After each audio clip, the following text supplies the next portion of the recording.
Malam ni aku berada di Ujana Pemandaran di Bandar Budaya Sungai Petani Kedah. Okey, dekat sini mereka ada buat event cahaya lampu tau. Iaitu daripada Lunar Light Wonderland punya event kat sini. Okey, untuk malam ni aku nak jalan-jalan tengok lampu-lampu dekat sini sambil makan-makan. Let's go.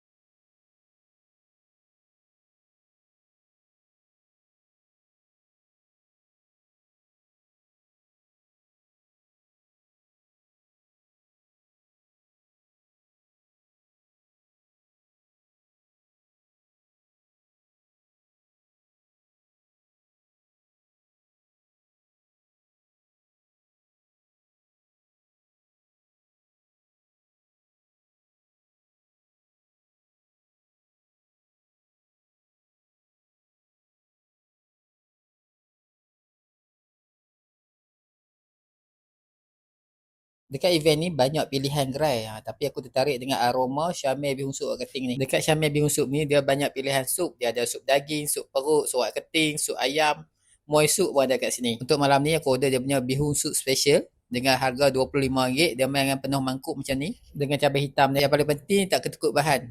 Okey, dia main dengan kuah panas-panas ni memang rancak. Kemudian aku try dia punya muai sup yang berharga RM10. Dalam muai sup ni tak isi ayam.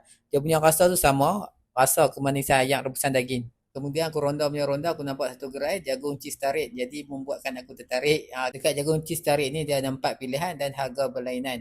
Untuk malam ni aku order dia punya jagung cheese tarik yang berharga RM15. Yang tengok dia tarik tu punya tinggi. Event ni berlangsung daripada 10 bulan 7 hingga 2 bulan 8 2026. Daripada 6 petang hingga 12 malam. Apa-apa hangpa nama try.